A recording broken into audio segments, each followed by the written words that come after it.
किसी को वोट करने नहीं दो, सुप्रीम कोर्ट कहे कि भाई अगले चुनाव में कर लेना, आप किसी को चुनाव लड़ने मत दो, भाई अगला देख लेना, तो फिर बचा ही क्या है? फिर बचाने दो, फिर वहीं से निर्णय ले लो और खत्म करो मामले को। अपराध अगर किया गया है, एफआईआर दर्ज हुई है, कोई इन्वेस्टिगेशन हुआ है, कोई चालान पेश हुआ है, तो उसकी अगर बातचीत पाई जाती है अपराध की, अपराध तो हुआ ही नहीं है, इन्होंने तो कोई अपराध ही नहीं किया। जिसने ये ऑर्डर लिखा है वो उस वक्त सुनवाई के समय प्रेजेंट नहीं था, किसी और ने लिखा, प्रेजेंट कोई और था, लिख कोई और रहा है। नमस्कार, मैं हूं संजीव श्रीवास्तव। आप देख रहे हैं 4 PM मध्य प्रदेश। दोस्तों, मध्य प्रदेश के मंदसौर से सांसद रही और अभी राज्यसभा के जो चुनाव चल रहे हैं उसमें कांग्रेस की उम्मीदवार मीनाक्षी नटराजन का पर्चा खारिज हुआ है। और पर्चा खारिज होने के बाद एक देश भर में कांग्रेस में उबाल है और इस पूरे मसले को लेकर जबरदस्त तरीके से प्रतिकार कांग्रेस द्वारा किया जा रहा है। और ये पूरा मामला जो है जनता के गले नहीं उतर रहा है, जिस तरीके से उनका फॉर्म का रिजेक्शन हुआ है। हालांकि जो भारतीय जनता पार्टी है वो कह रही है कि न्याय की जीत हुई है, सत्य की जीत हुई है, और यदि ये पर्चा खारिज नहीं होता तो भी मीनाक्षी नटराजन को बीजेपी हराती है। बड़ा दिलचस्प है कि यहाँ जो तीसरी सीट राज्यसभा की जिसके लिए चुनाव होने थे, अभी तो अब पर्चा निरस्त हो गया है, तो मानिए कि कुछ बचा नहीं है। जो सिलसिला चल रहा था, 63 वोटों वाली कांग्रेस टापती रह गई है और 48 जिसके पास वोट थे तीसरी सीट के लिए बीजेपी, उसके उम्मीदवार की बल्ले बल्ले हो गई। लेकिन इस पूरे मसले, पूरे मामले में जिस तरीके से फॉर्म का रिजेक्शन हुआ है उसे लेकर जो विधिवेत्ता है वो बड़े बड़े प्रश्न उठा रहे हैं। कांग्रेस ने इसे लेकर जो इलेक्शन कमीशन ऑफ इंडिया की शरण ली है, इसके अलावा और जो उसके कानूनी पक्ष पहलुओं ने टोल रहे हैं, वो जो कुछ हो सकता है, क्योंकि अभी इसमें थोड़ा सा वक्त है। नाम वापसी की जो तारीख है उसमें कुछ घंटे शेष हैं और उसके पहले मीनाक्षी नटराजन को यदि कोर्ट ने राहत दे दी तो पूरा मामला पलट भी सकता है या पलट जाएगा।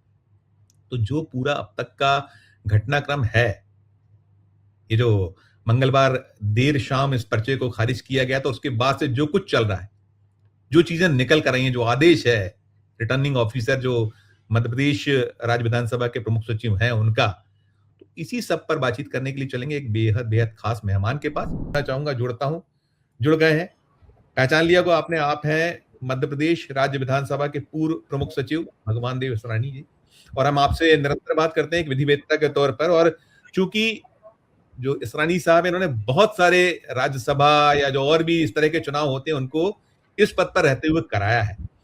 इसरानी जी, मैं यहां से शुरुआत करना चाहूंगा कि ये जो पूरा मसला है, मामला है, पहली नजर में इसको कैसे देखिएगा, कैसे लीजिएगा? ये तो सारा हालात उत्पन्न हुए हैं, जिस तरह की वो आपत्तियां हुई, और बहुत प्रश्न ही प्रश्न है। तो पहले शुरुआती नोट इस पूरे मसले पर आपका, भगवान जी।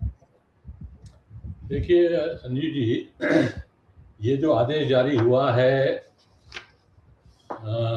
आरओ की तरफ से, उसमें उन्होंने जो है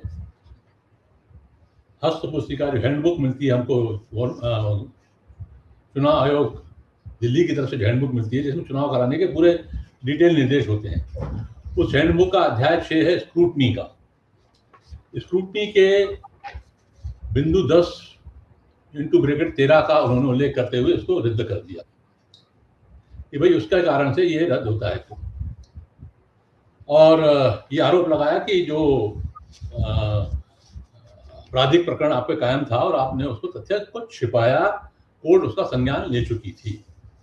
अब प्रश्न ये है कि वो कह रहे हैं संज्ञान नहीं लिया है, आप कह रहे हैं संज्ञान लिया है। तो आपने अपने आदेश में संज्ञान लिया है, कोर्ट ने उसका कोई आधार ही नहीं दिया है, उसका कोई रेफरेंस नहीं दिया कि भाई इस तरीके से लिया, कोई एफआईआर दर्ज हुई है, क्या हुआ क्या है। देखिए क्या है, एक कांग्रेस कार्यकर्ता ने छेड़छाड़ की और ये कांग्रेस की प्रभारी थी, उनको भी एक पुलिस ने शिकायत की, एक आप इनको दे दी। एक महिला से छेड़छाड़ का मामला है, महिला से छेड़छाड़ का मामला है, वो कांग्रेस इन्होंने उसने जो है, पुलिस ने रिपोर्ट नहीं लिखी होगी तो इन्होंने एक प्राइवेट इस्तगासा पेश कर दिया, परिवाद ला दिया, इनको भी आरोपी बना दिया। तो छेड़छाड़ जिसने की है उसको परिवादी बनाया, तो इतने से मामले में आप किसी राज्यसभा चुनाव का नामांकन निरस्त कर देंगे। अच्छा, अब सवाल ये है कि आप कह रहे हैं कि संज्ञान, शिकायत कर दी और उनको नोटिस दिया गया, मतलब संज्ञान सरकार ने, कोर्ट ने ले लिया। आपने एक शिकायत करी, उसका कोर्ट ने नोटिस जारी किया, तो आप ये मान के चल रहे हैं कि कोर्ट ने संज्ञान ले लिया? नहीं, ऐसा नहीं होता। अब जो जिस धारा के तहत, बीएनएसएस की धारा 223 के तहत मामला बना है उसके बारे में बीएनएसएस की धारा 223 क्या कहती है? धारा 223 ये कहती है कि provided that no cognizance of an offence shall be taken by the magistrate without giving the accused an opportunity of being heard. आप उसको बिना सुने उसका संज्ञान ले ही नहीं सकते, और आप कह रहे हैं संज्ञान ले लिया। तो जब उसको सुना नहीं गया है, वो कह रही मेरे सुना नहीं गया है और अभी मेरा अपना जवाब फाइल कर दिया, मैं जाऊंगी, जो भी होगा होगा होगा। और सबसे बड़ी बात है कि आरोपी को छेड़छाड़ की और नहीं की है, एक छोटा सा मसला, एक राजनीतिक मसला समझ लीजिए, और आपने इतने बड़े मामले में इतना बड़ा निर्णय ले लिया कि उसका संज्ञान कर लिया। अच्छा, अब आप देखिए, इन्होंने जो अध्याय 6 के धारा 10 का इंटू 13 का जो उल्लेख किया है, वो 12 और 13 एक साथ पढ़ी जानी चाहिए। ये मेरे पास हैंडबुक है, जिस हैंडबुक का उन्होंने रेफरेंस दिया है वो हैंडबुक ये है, जो सभी को दी जाती है, जो रिटर्निंग ऑफिसर होते हैं उन सबको ये दी जाती है। ये मेरे पास है। इसका 12 क्या कहता है और 13 क्या कहता है, इसको दोनों को एक साथ पढ़ा जाना चाहिए, उसको अकेला नहीं पढ़ा जाना चाहिए, क्योंकि एफिडेविट, दोनों एफिडेविट से संबंधित मामले हैं। 12 कहता है the prescribed affidavit has not been filed at all by the candidate. Candidate ने अगर एफिडेविट फाइल नहीं ही किया है बिल्कुल, और या if the prescribed affidavit has been filed but are found or considered to be defective, आपको उसको डिफेक्टिव लग रहा है, और containing false information, या आपको लगता है कि इसमें इंफॉर्मेशन दी गई फाल्स दी गई, the nomination should not be rejected on the ground। अभी 12 कह रहा है। अब 13 कह रहा है incomplete affidavit are liable to be rejected, leading to the rejection of nomination paper on the ground of not filing all columns in the affidavit even after reminder।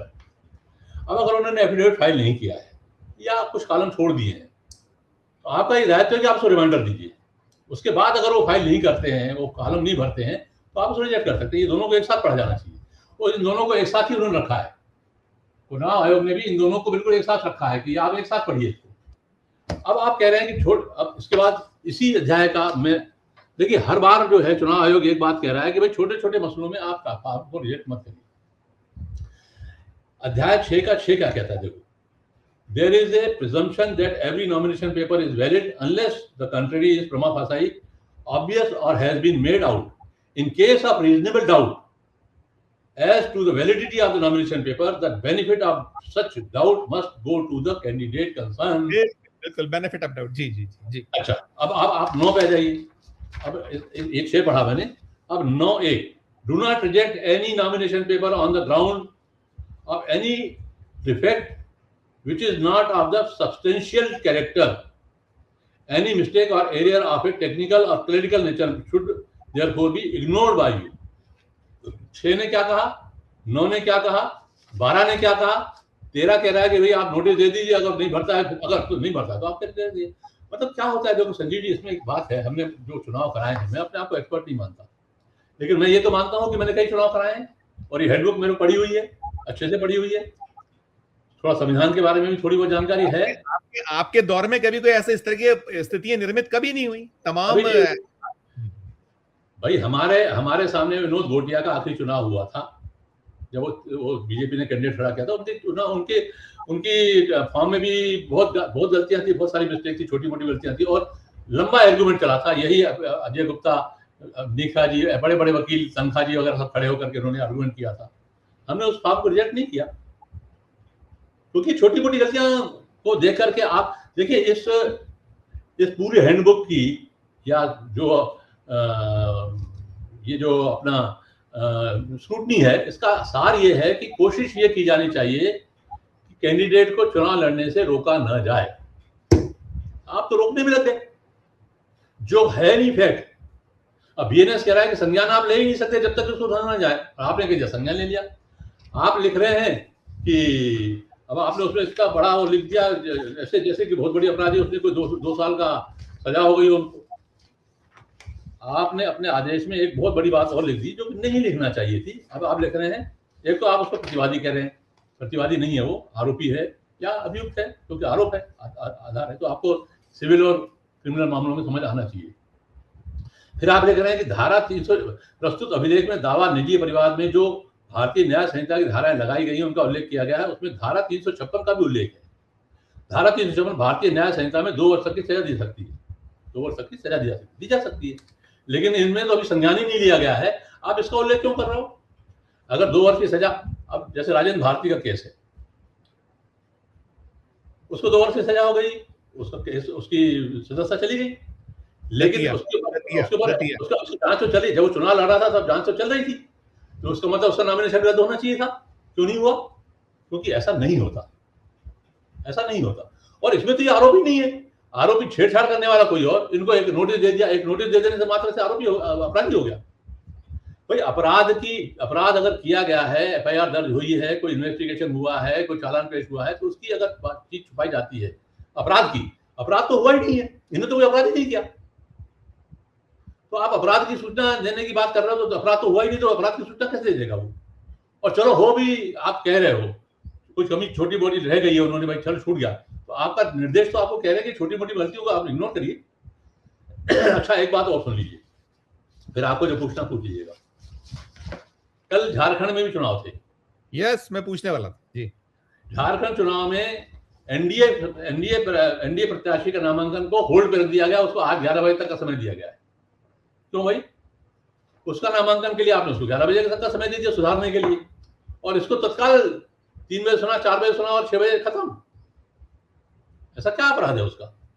तो ये जो मैं कह रहा हूं, एनडीए वाले को भी जो समय दिया गया, कोई बुराई नहीं है। देखिए, मैं क्या कह रहा हूं, हमेशा ये प्रयास होता है कि उसको चुनाव लड़ने का मौका मिले, फिर जो हो वो उसकी किस्मत, फिर पिटीशन लगे, जो हो, कोई जो कुछ होगा देखा जाएगा। लेकिन रिटर्निंग ऑफिसर का दायित्व तो ये है, एज ए रिटर्निंग ऑफिसर हमने भी जितने चुनाव कराए, कभी एक भी फॉर्म मैंने रिजेक्ट नहीं किया।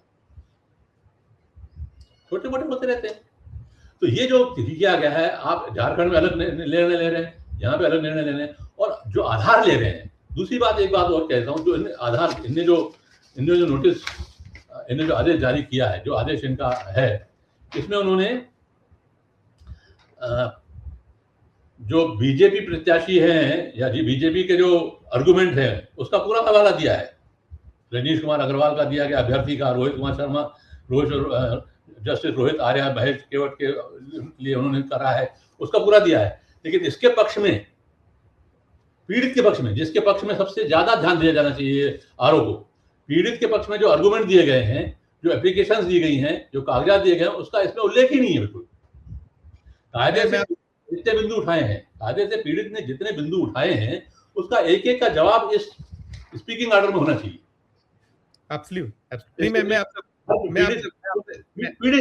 पीड़ित है वो। आप पीड़ित को कोई तवज्जो नहीं दे रहे, आप उनको तवज्जो दे रहे हैं जो दावेदार है। ये तो गलत है ना। अब 48 वोट आदमी जो है जीत के चला जाएगा और 64 वोट वाला हार जाएगा। ये कहाँ का न्याय है? हार गया सा है जो भी होगा। नहीं होगा।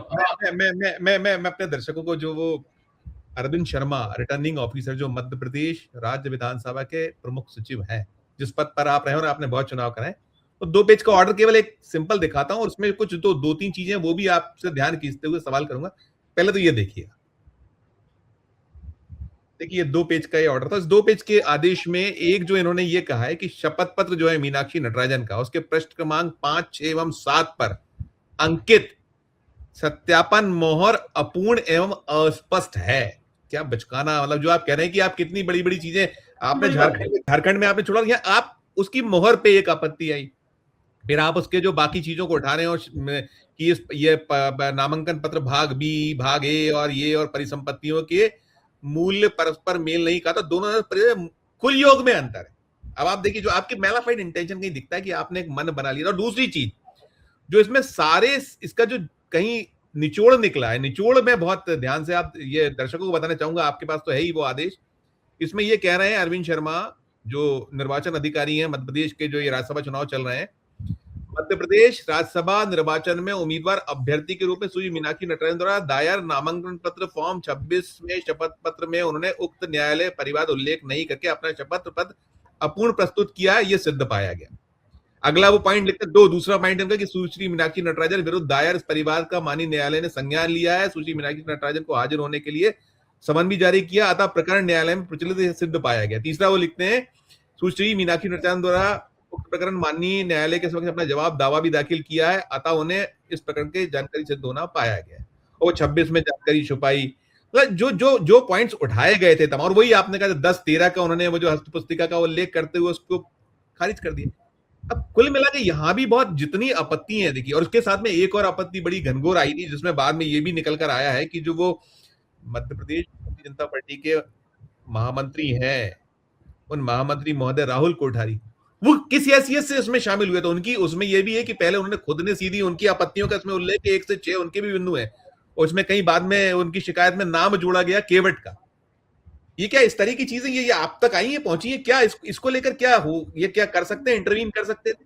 बिल्कुल नहीं कर सकते हैं। देखिए, उस काउंटिंग रूम में या जहाँ स्क्रूटनी चल रही है वहाँ कौन जाएगा, कौन अथोराइज है, सबके पासेस बनते हैं, एडवांस पासेस बनते हैं, वही जाएंगे, ये सब तय होता है। ऐसा कोई हर कोई जाकर के कुछ भी आर्गुमेंट करने लग जाए, ऐसा नहीं होता, ऐसा नहीं होता।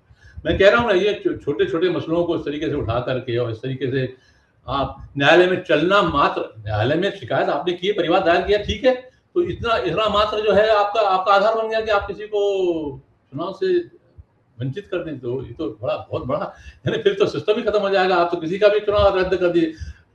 कोई नेता ऐसा बता दीजिए जिसके खिलाफ आपराधिक प्रकरण न हो। कोई, इतने राजनीतिक लोग आंदोलन करते हैं, इतने आंदोलन करते हैं, 100 150 केसेस चलते हैं इनके ऊपर। तो जब तक आरोपी नहीं बन जाता वो, जब तक उसको सजा नहीं जाती है, तब तक आप कैसे वो कर सकते हो आप? तो आपने तो ऐसे तो फिर कोई चुनावी लड़ ही नहीं पाएगा। बिल्कुल। देखिए, जो मेरे पास वो 12 पृष्ठों का उनका जो एफिडेविट है वो भी है इसरानी जी। इसरानी जी, मैं आपके पास भी होगा, आपने भी देखा है, मैं अपने दर्शकों को दिखाना चाहूंगा जिस 5, 6 और 7 उस पे अंकित सत्यापन मोहर अपूर्ण एवं अस्पष्ट है, मैं दिखाना चाहूंगा, दर्शक देखें वो 5, 6 और 7 देखिएगा आप, जरूर दिखाइए। इसको इसको जरूर देखिएगा, इसको देखिएगा। ये सर तो देख लीजिए, 5 नंबर भी देख लिया, 6 नंबर भी देख लिया, 7, और जो नोटरी करने वाला है, वो जो मोहर लगा रहा है, उसमें ऐसा नहीं है कि अस्पष्ट टोटल, वो हर पेज पे है। ये भी शायद पॉइंट आउट की जा सकती थी। मैं इसमें एक सवाल ये भी पूछना चाहूंगा आपसे सानी जी, कि ये मसला, ये मामला जो अब नेशनल इश्यू बन गया और बनना था, देखिए आपने जिस तरीके का एक फैसला लिया, बनना ही बनना था, क्या ये जो रिटर्निंग ऑफिसर हैं इन्हीं के लेवल पे निपट सकता था अथवा नहीं? इसको इलेक्शन कमीशन तक जाना, और इतना बड़ा ये अब हो गया है कि इसमें ठीक है, अभी तो तत्काल आप जो करना चाहें, लेकिन क्या ये जाना चाहिए था? पहला सवाल आपसे। 100% इनके स्तर पे ही सुलझाना चाहिए था, इनको ही सुलझाना था, इनका ही दायित्व तो बनता है, और किसी का नहीं। इसमें इसमें एक चीज और भी कि विधानसभा में तो बहुत, ये ठीक है, अभी पहला शायद चुनाव होगा इनका, करा रहे होंगे इस तरह का, राज्यसभा शायद पहला होगा मुझे लगता है, क्योंकि ये लोकसभा से आए हुए हैं, लोकसभा में ये निदेशक थे, यहाँ 2024 जो आसपास इनका शायद 24 में, जनवरी 24 में इनका रिटायरमेंट था शायद लोकसभा में, ऐसा कुछ था मेरे को जो ध्यान आता है, अगर करेक्ट आप कर दीजिएगा। और बिल्कुल आखिरी 5 दिन जो बचे थे इनकी नौकरी, जो टर्म के उसके ठीक पहले इनका सम्मेलन हुआ था, सेक्रेटरी बनाए गए थे, ऐसा कुछ भी था। ये सिलसिला भी तो यहाँ ऐसा नहीं है कि बहुत जिम्मेदार या बहुत ऐसे जो अनुभवी हैं उनसे कहीं, क्योंकि एक और चीज निकली, जो सहायक निर्वाचन अधिकारी है वो भी कोई पुलिस सेवा से आया हुआ कोई जो अधिकारी उसमें सहायक निर्वाचन अधिकारी बना हुआ था, तो ये भी कहीं लगता है कि यहाँ भी कहीं थोड़ी सी चूक हो गई या कुछ या जो भी इसके पीछे के जो रीजन निकालना चाहे निकाले जाए। यहाँ आपके विधानसभा में तो लंबी फौज होगी ना जो इस तरह के चुनावों का अनुभव रखती होगी। हाँ, क्यों नहीं, बहुत सीनियर अफसर वहां बैठे हैं। आज दोनों अफसर, जो रिटर्निंग अफसर है, जो असिस्टेंट रिटर्निंग ऑफिसर है, इन्होंने चुनाव कभी कराए होंगे, मुझे शक है, कभी चुनाव नहीं कराए होंगे। मुझे ऐसा लगता है कि इन्होंने कभी चुनाव नहीं कराया, और जिस तरीके से ऑर्डर निकला है, जिन शब्दावली का उपयोग किया गया है, वो शब्दावली भी मुझे मैच्योर शब्दावली जिसको होना चाहिए, जो एक स्पीकिंग ऑर्डर जैसी होनी चाहिए, वो नहीं है। और दूसरी बात, मुझे ये भी लगता है कि जिस तरीके से कांग्रेस के जो तर्क थे, या मीनाक्षी नटराजन का जो तर्क था, जिसका उल्लेख उन्होंने स्पीकिंग ऑर्डर नहीं किया है, तो इसका मतलब ये है कि ये ऑर्डर हियरिंग से पहले ही तैयार कर लिया गया, ये मानसिकता बना ली गई कि इसको रिजेक्ट करना ही है। मुझे ऐसा लगता है, आई मे बी रॉन्ग।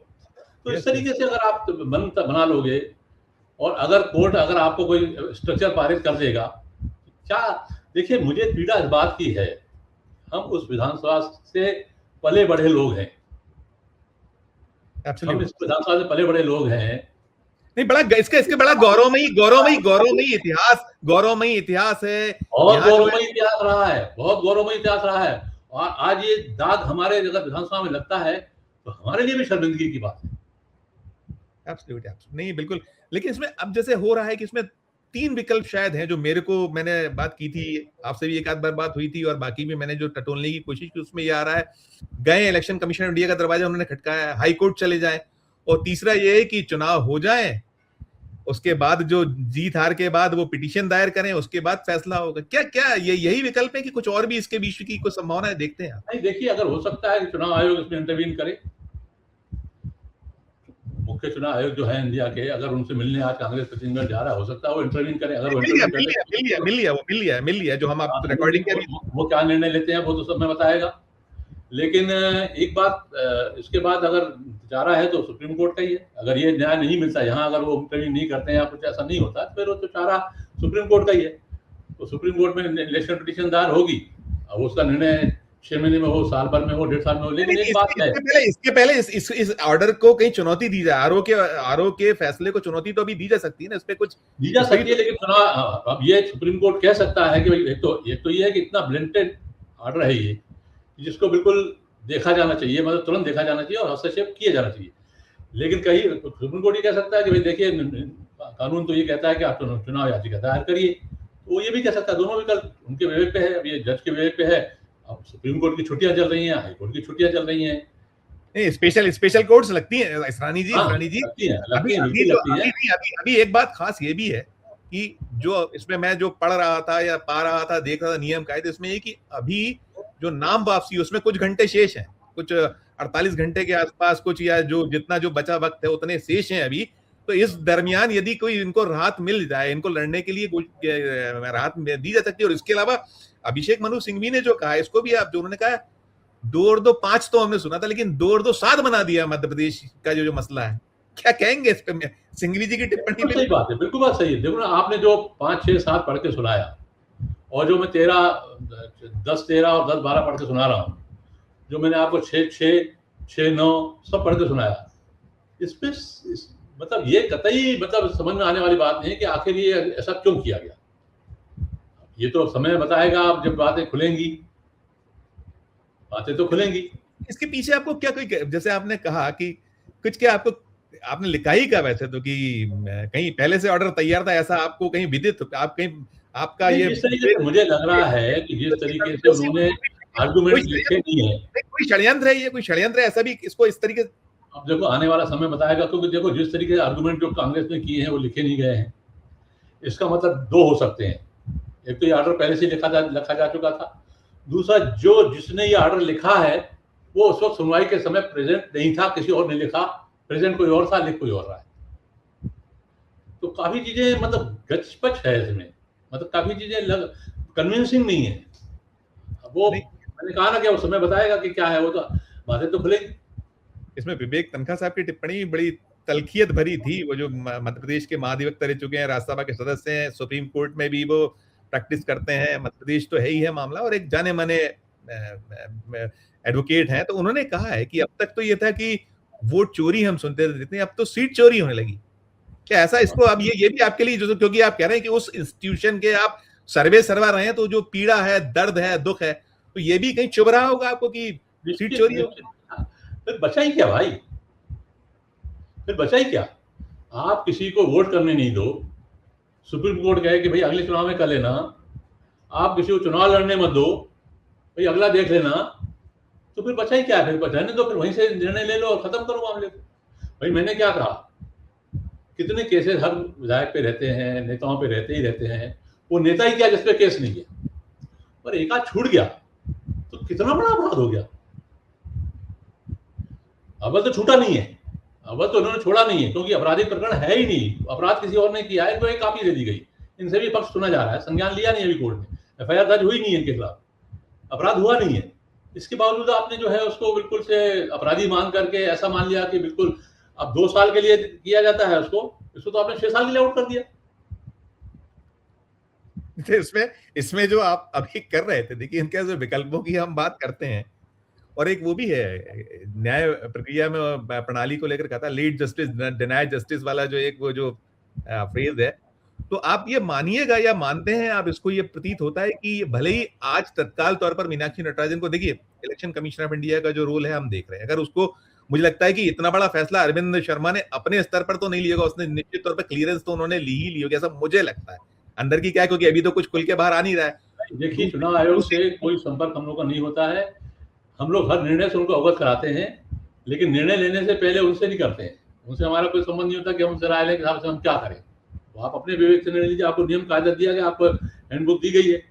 चुनाव आयोग जो चीफ इलेक्शन कमिश्नर भोपाल का है, भोपाल में जो बैठता है, जो मध्य प्रदेश के मुख्य निर्वाचन पद सीईओ जो कहलाते हैं, वो उस वक्त प्रेजेंट रहते हैं। वो या उनका प्रतिनिधि, कल जो हुआ होगा तो उनका प्रतिनिधि या वो जरूर वहाँ उपस्थित होंगे। नहीं, वही इलेक्शन कमीशन ऑफ इंडिया ने वही मान लीजिए, उन्हीं को मान लीजिए कि इतना ही होता है, बाकी कुछ नहीं होता। बाकी कोई जरूरी नहीं, निर्णय हमको लेना पड़ता है। निर्णय हमें ही लेना है, आदेश तो लिखा है। हमको कोई राय नहीं दे सकता। हम राय ले, बात अलग है। वो हमको कोई बाध्य नहीं कर सकता। निर्णय मुझे ही लेना है। मैं आरोह हूँ, पूरे उसके लिए जिम्मेदार मैं हूँ। मैंने वही कहा ना, ये कॉन्ट्रा एंट्री कि आपने एमपी सीईओ को कहा, सीईओ ने वहां कहा, और कहीं ना कहीं ये तो देखिए, ये तो अज्यूम हो गई होगा कि ऐसा ये बर्र का छत्ता है, उसमें पत्थर पड़ गया तो बरैया है, वो जो हो गया देखिए अभी चल रहा है। हाँ, ये बिल्कुल हो सकता है, असंभव कुछ भी नहीं।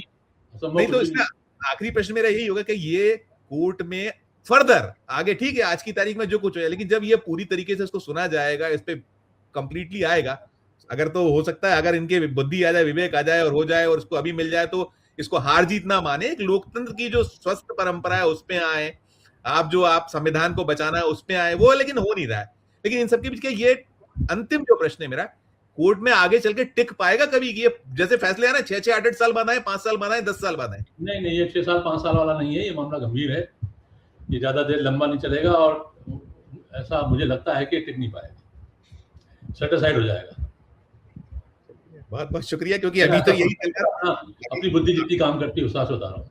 बिल्कुल नहीं, लेकिन अभी तो यही है ना, देखिए कि अगर वो नाम वापसी तक यदि नहीं, अभी तो नाम वापसी तक नहीं आया, तो मीनाक्षी नटराजन का जो ये पकी पकाई कांग्रेस की, जो आपने कहा कि इनके पास 63 वोट और उनके पास 48 वाला जीत जाएगा, 63 वाला टापते रह जाएगा, और बाद में आप करते रहिए कोर्ट कचहरी चक्कर लगाते रहिए, वही होगा। जो बहुत शुक्रिया अदा करूंगा मैं, बहुत आभार आपका, एक आपने पूरे हमारे दर्शकों को अच्छे से समझाया, आभार। दोस्तों आप सुन रहे थे, ये थे भगवान देव इसरानी जी, मध्य प्रदेश राज्य विधानसभा के पूर्व प्रमुख सचिव, रिटायर प्रिंसिपल सेक्रेटरी।